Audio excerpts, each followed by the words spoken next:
If you thought the last few patches were packed to the brim, brace yourselves, because version 5.7 isn't just another round of reruns and seasonal events.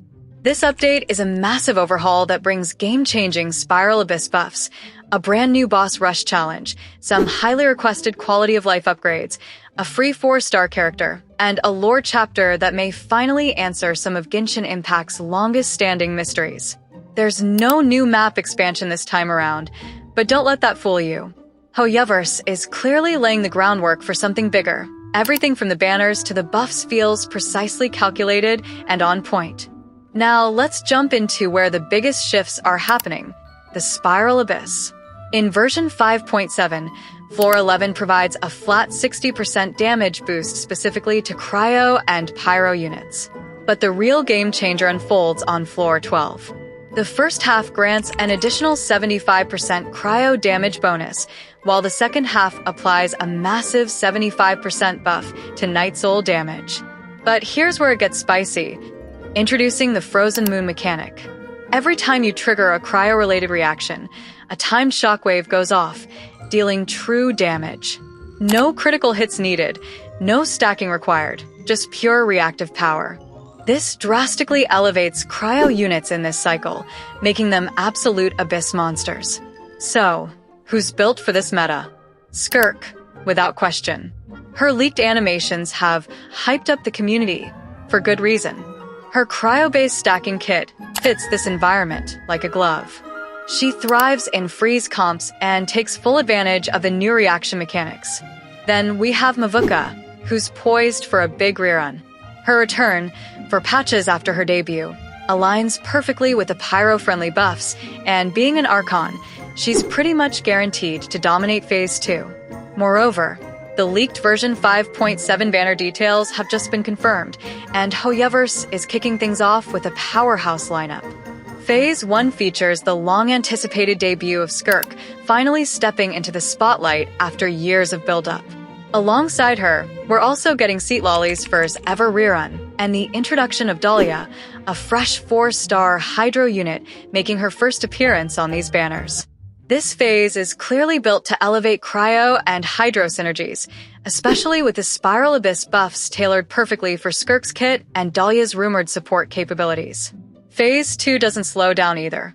Mavuika returns for her first rerun since launch, and she's joined by none other than Yelan, making a surprise comeback that wasn't hinted at in previous leak cycles.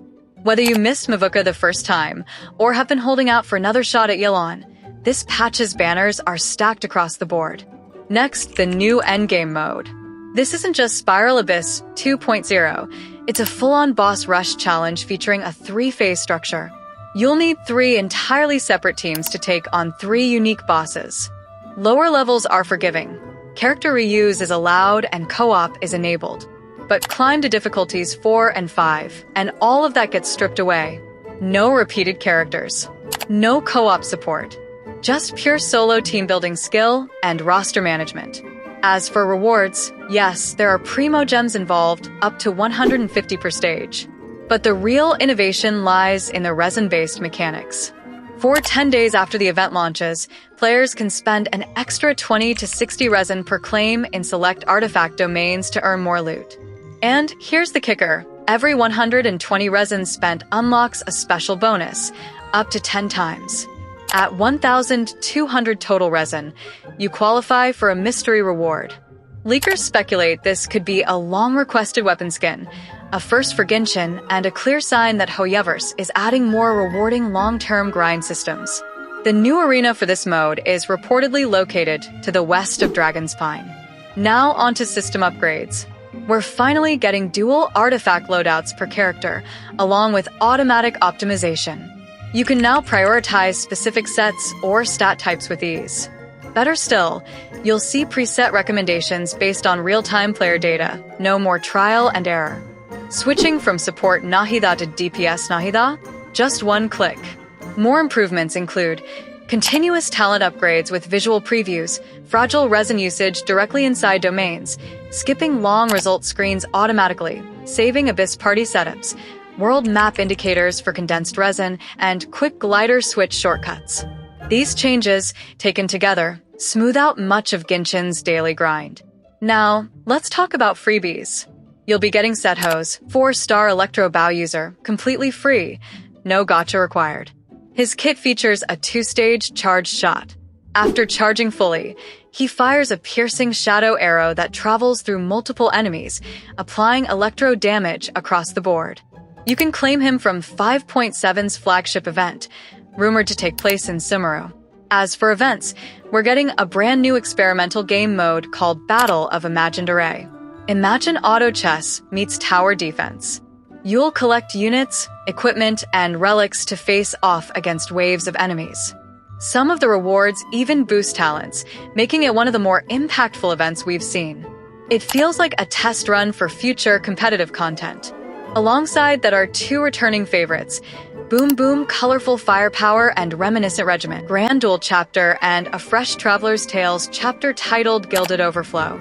Now, let's break down your Primogem income for version 5.7. If you're playing completely free-to-play, you can expect to earn around 9,160 Primogems, which translates to approximately 57 wishes.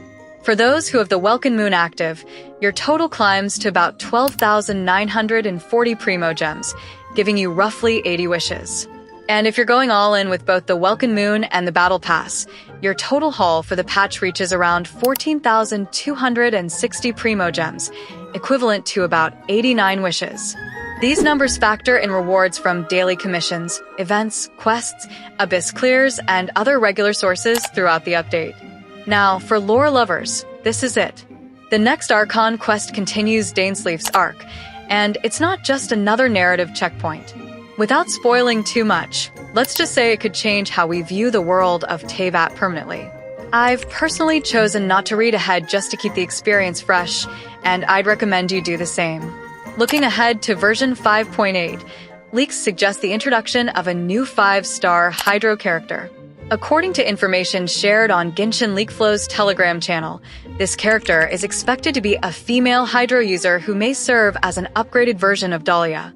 Her kit might offer advantages such as increased attack speed and shielding, making her an excellent teammate for Skirk, especially considering Skirk's 2 distinct playstyles, normal attack-focused and elemental burst-focused. The new Hydro character could provide the necessary support for both playstyles, enhancing team synergy and combat efficiency. So, where does that leave us? Patch 5.7 is a turning point. It's not about expanding outward, it's about digging deeper. It enhances the systems we already have, expands character potential, and sets up one of the most pivotal lore revelations yet. Whether you're chasing Skirk or planning to pull Mavuika, or maybe just in it for Dainsleif's next move, there's something here for everyone. Let me know your thoughts below. Are you ready to freeze the Spiral Abyss into submission, or finally grabbing Mavuika after missing her banner the first time? Either way, version 5.7 is on its way, and it's shaping up to be a defining moment in Genshin Impact. And don't forget, check out Loot Bar to grab those Genesis crystals at a killer discount before the patch drops. Alright, now we're talking!